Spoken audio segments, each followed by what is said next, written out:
Right now, I think the president continues to enjoy a real, if somewhat diminished, advantage in the swing states.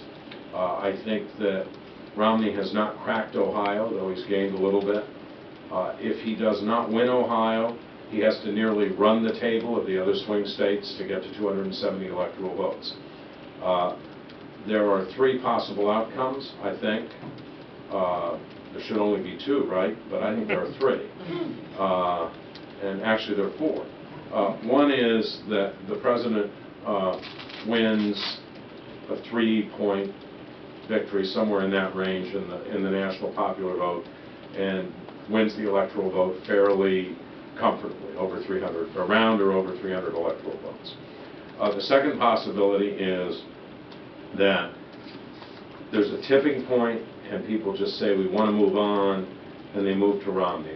I think this happened, it didn't completely happen with Reagan in 80. What happened in 80 was that Reagan was at about probably going to win the election by 3 points or so, and then he had the debate with Carter, and it was a big tipping point, and he won by 10 points.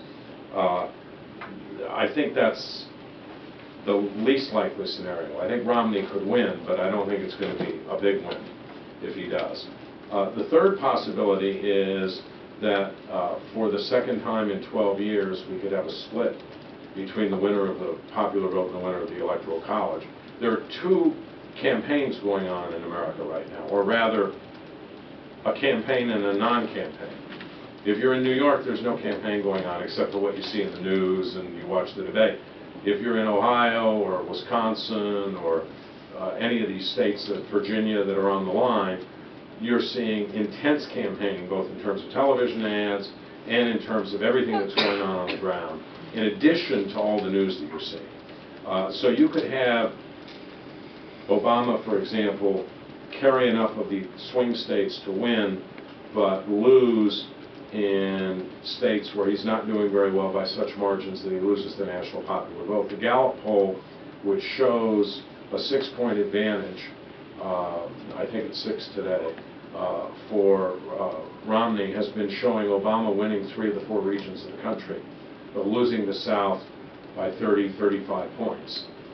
So that's the third possibility. The fourth possibility, which I do not believe will happen, and which for the sake of the country and the world I pray does not happen, is that they'll tie in the electoral vote. And since there are 538 electoral votes, you can tie. You can split them down the middle. If that happens, the election of the president goes to the House. The House does not vote by individual member, it votes by state. Each state has 1 vote. If states are evenly divided between Democrats and Republicans, it has no vote, unless one of them decides to defect to the other side. The Senate then votes, but they vote by individual members. So in that case, you could end up with the president and vice president of different parties, for example. It's also it's a little ambiguous in the Constitution, but I think pretty clear that it's the new Congress that votes, which means you couldn't even know who the president was going to be till after January 3rd.